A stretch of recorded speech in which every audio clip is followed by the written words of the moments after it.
अस्सलाम वालेकुम, welcome to travel with सनाम बिन मंसूर। उम्मीद करता हूँ आप खैरियत से होंगे। जैसा कि आप लोग जानते हैं, इटली से रिलेटेड आपके क्वेश्चंस होते हैं और हमारे आंसर्स होते हैं, और इसके अलावा अपॉइंटमेंट से रिलेटेड जो अपडेट्स होती हैं वो हम आपको देते रहते हैं। तो आज भी हम अपनी इस वीडियो में काफ़ी सारे क्वेश्चंस जो है ना वो जमा हो गए थे, तो सोचा एक ही दफ़ा आपके साथ सारे क्वेश्चंस के आंसर इकट्ठे करके आपको उनके आंसर्स दूँ। तो आज हम अपनी इस वीडियो में मेनली डिस्कस करेंगे आपके क्वेश्चंस, एंड देन इंशाल्लाह एक सेपरेट वीडियो मैंने बनानी है अपॉइंटमेंट से रिलेटेड, क्योंकि काफ़ी बड़ी एक समझ लीजिए अपडेट्स आई हैं अपॉइंटमेंट से रिलेटेड। वो इंशाल्लाह वो मैं अलग सेपरेट वीडियो बनाऊँगा। लेकिन इस वीडियो में हम अपॉइंटमेंट से रिलेटेड जो है ना वो सिर्फ क्वेश्चंस के आंसर्स ही देंगे कि उन जो बच्चों ने क्वेश्चंस पूछे हैं। अच्छा, तो स्टार्ट करने से पहले हमेशा की तरह आपसे मेरी एक ही रिक्वेस्ट होती है कि जो हमारे चैनल पे न्यू है, प्लीज़ हमारे चैनल को सब्सक्राइब करना बिल्कुल ना भूलें। हमारा व्हाट्सएप भी चैनल है, उसको भी फॉलो कर लीजिए, ताकि आप दुनिया भर से जितनी भी स्कॉलरशिप्स आ रही है आप उनको भी अटेंड कर लीजिए। एंड प्लस फेसबुक का जो पेज है ट्रैवल विद सनाम बिन मंसूर, उसको भी काइंडली आप फॉलो कर लीजिए, ताकि आपको सारी जो है ना वो अपडेट्स पहुँच जाए। इसके अलावा जो हमने एक सीरीज़ स्टार्ट की हुई है स्कॉलरशिप पीएचडी से रिलेटेड, वो उस हमारी प्लेलिस्ट को भी एक बार ज़रूर देख लीजिए, क्योंकि जो भी पीएचडी स्पेशली स्टाइपेंड वाली स्कॉलरशिप्स हैं वो मैंने वहाँ पर शेयर की हुई हैं। तो इसके अलावा हम जो भी क्वेश्चंस के आंसर आपको देने हैं स्पेसिफिकली बैंक स्टेटमेंट से मुतल्लक, यकीन जानिए वो क्वेश्चंस बहुत इंपॉर्टेंट है। मैं बारहा अपनी वीडियो में बता चुका हूँ कि जो बैंक स्टेटमेंट है ना आपकी, वो इंतहाई इंपॉर्टेंट है। कि ये इस एक बैंक स्टेटमेंट पे सिर्फ एक इस क्वेश्चन के ऊपर, एक इस डॉक्यूमेंट के ऊपर वीज़ा रिजेक्ट भी हो जाता है, अप्रूव भी हो जाता है। एनी हाउ बैंक स्टेटमेंट का क्वेश्चन भी इसमें शामिल है। सो टाइम ज़ाया किए बगैर चलते हैं अपने पहले क्वेश्चन की तरफ। अस्सलाम वालेकुम सर, अगर बैंक स्टेटमेंट मेरे दोस्त का हो तो क्या मैं लगा सकता हूँ? सर जी, एमबीबीएस के लिए अगर IMAT क्लियर हो जाए तो इसके बाद अपॉइंटमेंट भी मिल जाए तो क्या इंटरव्यू में तो रिजेक्शन के चांसेस तो नहीं होता सर जी? एमबीबीएस के लिए अगर IMAT क्लियर हो जाए तो इसके बाद अपॉइंटमेंट मिल जाए तो इंटरव्यू का रिजेक्शन तो नहीं होता। अच्छा जी, ये इंटरव्यू वाला रिजेक्शन वाला काइंडली आप मेरी वो वीडियो देख लीजिए पहले, जिसमें मैंने इंटरव्यू से मुतल्लिक आपको मुकम्मल गाइडलाइन दी है। एंड सेकंडली जो आपके क्वेश्चन है कि आप अपने दोस्त की बैंक स्टेटमेंट इस्तेमाल कर सकते हैं या नहीं इस्तेमाल कर सकते, इसके ऊपर भी मैंने डिटेल वीडियो बनाई हुई है। न्यू लॉज़ के मुताबिक जो आपके ब्लड रिलेशन है ना, जैसे आपके पेरेंट्स हो गए, वो जो है ना उनका आप यूटिलाइज़ कर सकते हैं, लेकिन जो ब्लड रिलेशन से हट के हैं उनकी आप बैंक स्टेटमेंट इस्तेमाल नहीं कर सके। आपने पूछा एमबीबीएस या IMAT अगर आप क्लियर करते हैं तो यूनिवर्सिटी से ऑफर लेटर मिल जाता है। तो बिल्कुल भी बात ये है कि रिजेक्शन होती है या नहीं होती, it's all depend on your case, it's all depend on your interview and your documents. आपने उन डॉक्यूमेंट्स को किस तरीके से मैनेज किया है, उनको किस तरीके से जस्टिफाई किया है, बैंक स्टेटमेंट को जस्टिफाई किस तरह से किया है। मतलब अब आपका जो इंटरव्यू की रिजेक्शन और अप्रूवल है ना, वो इंटरव्यू बेस है, क्योंकि आपके सारे डॉक्यूमेंट्स क्लियर हो गए हैं, ठीक है? अगर आपके मुताबिक अगर उसमें कुछ ऊँच नीच होती है तो उसके वो फिर आपके ऊपर डिपेंड करता है कि आप इंटरव्यू किस तरीके का दे रहे हैं, आंसर किस तरीके का दे रहे हैं, ठीक है? तो ये आप पे डिपेंड करता है। अगर आपके डॉक्यूमेंट में ज़रा-सा भी फ़ॉल्ट है, लाइक आपकी बैंक स्टेटमेंट जस्टिफाई नहीं है, ऑफर लेटर ठीक नहीं है, डॉक्यूमेंट्स आपके ट्रांसलेटेड नहीं है, तो डेफिनेटली अप्रूवल कहाँ से आएगी? लेकिन ये सारी चीज़ें अगर क्लियर है और आपने कॉन्फिडेंटली आंसर दे दिए हैं, तो definitely you will get your visa. But the thing is that you should be positive, and before that you should watch my detailed video about the Italy embassy interview. Okay जी, next है जी question, admission कब open होंगे? Admission में मैंने apply करना है जनाब अली, मैंने एडमिशन से रिलेटेड आपको डिटेल बता दी है। आप काइंडली उन वीडियोस को मेरी देख लिए। मैंने आपको बताया था ज़्यादातर जो एडमिशन है वो आपके अप्रैल से मई तक जो है ना वो उनकी लास्ट डेट्स होती हैं, मतलब खुल खुल जाते हैं, जैन फेब से स्टार्ट हो जाता है, और अप्रैल मई के लास्ट तक जो है ना वो डेडलाइन उनकी होती है, क्योंकि उन्होंने आगे प्री इनरोलमेंट अनाउंसमेंट भी करनी होती है, एंड देन जो है ना सितंबर में क्लासेस भी स्टार्ट होनी होती है। आप इस तरह की जो चीज़ है ना वो लाजमी वहाँ पर वो ऑफिशियल जो वेबसाइट है जिस यूनिवर्सिटी की भी आपने अप्लाई करना है, जिसमें उसकी चेक कर लिया गया। अच्छा जी, एक बड़ा ही मासूमाना सवाल हमें मिला है, कराची में भी अपॉइंटमेंट चाहिए या बिना अपॉइंटमेंट के जाऊँ? माशाल्लाह जी, ये तो बहुत ही इंपॉर्टेंट सवाल है। तो कोई बात नहीं, सवाल तो सवाल ही होता है, सवाल अगर ना पूछे तो हम जैसे टीचर जो है ना वो एतराज़ करते हैं कि भाई आपने सवाल क्यों नहीं पूछा? तो जनाब वाला अपॉइंटमेंट के बगैर तो आपको जाने ही ना देंगे। आप कराची, इस्लामाबाद, लाहौर कहीं पर भी हैं, विदाउट अपॉइंटमेंट आपका कोई काम नहीं होगा, so you have to take book an appointment. अस्सलाम वालेकुम सर, मैंने अपने अब्बू को स्पॉन्सर बनाया है फॉर स्टडी वीज़ा। गुड, हो गया, ठीक है। मेरे अब्बू सऊदी अरेबिया में जॉब करते हैं। मैंने उनके job letter, salary slips, bank statement, ठीक है, एफिडेविट अटैच किया है। सर मेरा क्वेश्चन है कि क्या ये डॉक्यूमेंट्स एम्बेसी में एक्सेप्टेबल होंगे या मुझे पहले लीगलाइज़ करवाना होंगे, और अगर येस तो लीगलाइज़ कहाँ से करवाऊँ?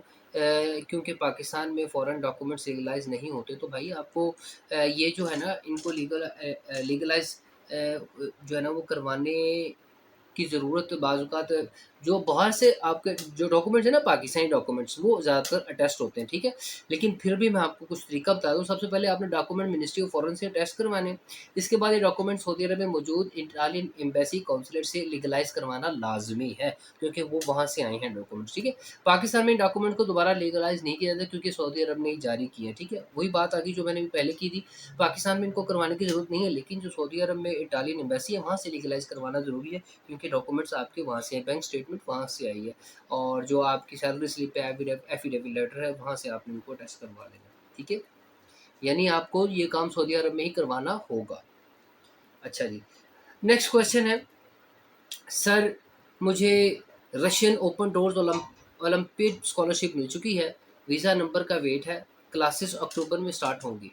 दूसरा, मुझे कज़ाकिस्तान बुल्शाक स्कॉलरशिप भी मिल चुकी है, और तीसरा, मैंने इटली भी अप्लाई किया है एंड एजेंट के साथ 6 लाख में अपॉइंटमेंट डील की है, जो जो अभी तक नहीं मिली।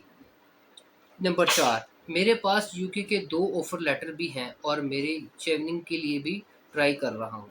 अब सर क्वेश्चन ये है कि मेरा फ़ोकस इटली एंड रशिया है। अब मैंने रिस्क लिया है अपॉइंटमेंट का, पर अब मुझे समझ नहीं आ रहा, should I still wait for an appointment और प्रोसीड विद द रशिया? आपकी एक्सपर्ट ओपिनियन मैटर करती है। अच्छा जी, देखिए जी, इसमें सारी चीज़ें तो आपने ऑलरेडी क्लियर कर दी हैं। मैं इंशाल्लाह एक वीडियो बनाऊँगा आपके के क्वेश्चन पे। मेरे पहले से ज़हन में चल रहा था कि हमें इटली क्यों जाना चाहिए, और इसके ऊपर डिटेल वीडियो इंशाल्लाह बनाऊँगा। लेकिन आपके क्वेश्चन के मुताबिक मैं आपको बता दूँ, देखिए जो जो यूके का जो स्कॉलरशिप है ना, चेयरिंग स्कॉलरशिप, वो 1 साल के लिए है, ठीक है? उसके बाद आपको वापस आपको जाने के लिए ना 2 साल आप पाकिस्तान में रहना पड़ेगा, फिर आप जाएँगे। तो डेफ़िनिटली आप ये तो नहीं करेंगे, ये तो ख़त्म कर दें। Now let's talk about the Russia and Italy. तो रशिया एक सेपरेट चीज़ है।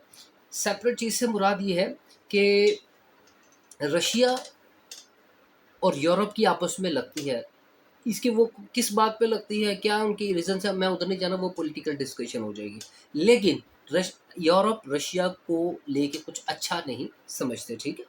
अब अगर आप रशिया में चले जाते हैं, वहाँ पर स्टडी करते हैं, if you are thinking that you want to get passport of Russian passport, then it could be a very good. But लेकिन मैं सजेस्ट करूँगा, लेकिन अगर आप पैसे कमाना चाहते हैं, सेटल होना चाहते हैं विद फैमिली, और मतलब कि पूरी पूरी दुनिया में मूव करना चाहते हैं, तो Italy must be your on priority list. उसकी वजह क्या है? इटली के एक तो डॉक्यूमेंट्स जल्दी बन जाते हैं, एंड प्लस आपको वीज़ा के रिजेक्शन के चांसेस भी कम है, and plus on Italy visa you can move in Schengen zone, not only Schengen zone. If once you get the documents of Italy, then you can move anywhere in the world, specifically UK, USA, and Canada as well. Rest of the world you can move. But with the Russian passport, with the Russian document, it is very difficult to move in Europe. They will cross check your documents कि यार इसके ये Russia से आया है, Russian documents है, कहीं spy तो नहीं है। तो मतलब this kind of things you will face according to my opinion. But अगर आप रशिया में सेटल होना चाहते हैं, तो यू कैन सेटल, क्योंकि वहाँ पर इकोनॉमी स्टिल स्टेबल है, because of after Ukraine and Russia हुआ, बहुत सारी चीज़ें पॉजिटिव हैं रशिया में, ठीक है? तो लेकिन with the documents of Russia you can't move in European country, मैंने आपको इशू बता दिया है। सो आपने जो 6 लाख रुपए की जो अपॉइंटमेंट ली है, ये सारे ऑडियंस को भी मैं बताता हूँ, आपके इस कमेंट्स को मैं पिन करूँगा, ताकि लोगों को पता चल जाए कि जो मैंने अपनी प्रीवियस वीडियो में बताया है कि लोग इतने पैसे ले रहे हैं, कि अपॉइंटमेंट जिन्होंने बुक करवानी 5 लाख, 6 लाख, 7 लाख, आपको तो फिर शायद सस्ती मिल गई है, 7-7 लाख रुपए की जो है ना अपॉइंटमेंट बिक रही है, ठीक है? Anyhow you should wait for the appointment for Italy. इंशाल्लाह अगर अपॉइंटमेंट मिल जाती है आपको, then you go with Italy.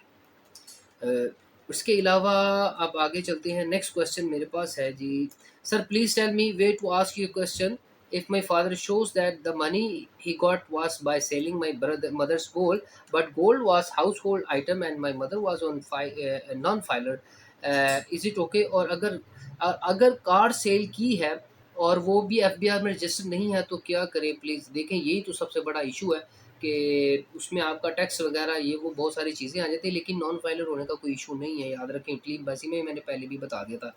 तो अब ज़रा इसकी डिटेल देख लेते हैं। अगर आपके वालिद ये शो करते हैं कि रकम सोने की फ़रोख्त से आई तो सिर्फ बैंक स्टेटमेंट काफ़ी नहीं होगी। अगर आपको गोल्ड सेल रसीद या कम से कम इनवॉइस अटैच ज्वेलर का लेटर करना होगा ताकि ये एक्सप्लेन हो सके कि सोर्स ऑफ फंड क्या है, ठीक है? अच्छा जी, इसके लिए फाइलर ना होना कोई मैटर नहीं करता। अच्छा जी, ये मैटर तब मुश्किल बनता है जब मदर नॉन फाइलर हो, क्योंकि एम्बेसी सोर्स को ज़्यादा केयरफुली देखती है। बेस्ट ऑप्शन ये है कि रकम को फादर के नाम पर डॉक्यूमेंट करें और एफिडेविट में क्लियरली मेंशन करें कि ये हाउस होल्ड आइटम सेल किया था और आपके बाबा उसे स्पॉन्सर कर रहे हैं, ठीक है? केस नंबर 2 है, आपने गाड़ी सेल की है लेकिन रजिस्टर्ड नहीं थी, लेकिन एफबीआई में डिक्लेयर नहीं थी, तो इसको एम्बेसी ऑब्जेक्शन के तौर पर देख सकती है। तो बेहतरीन तरीका ये कि जो आप कार सेल एग्रीमेंट है प्लस ट्रांसफर पेपर है, इनको आप अटैच करें साथ, ठीक है? और बैंक के ज़रिए शो पेमेंट जो है ना वो शो करें और कैश डिपॉज़िट जो है ना वो वीक लगेगा इससे।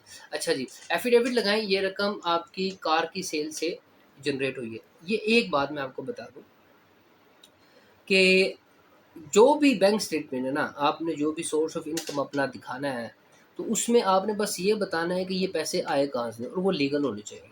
That's all. ये वो पॉइंट है जो मैं बारहा समझा चुका हूँ, बता चुका हूँ, अपने डिफरेंट वीडियोज़ में, अपने डिफरेंट शॉर्ट्स में बता चुका हूँ और पोस्ट में बता चुका हूँ कि यू हैव टू क्लियर कि these money, these funds from where you get it, ठीक है? तो नेक्स्ट क्वेश्चन आ गया, सीमिया में पेमेंट का इश्यू आ रहा है, क्यों सर?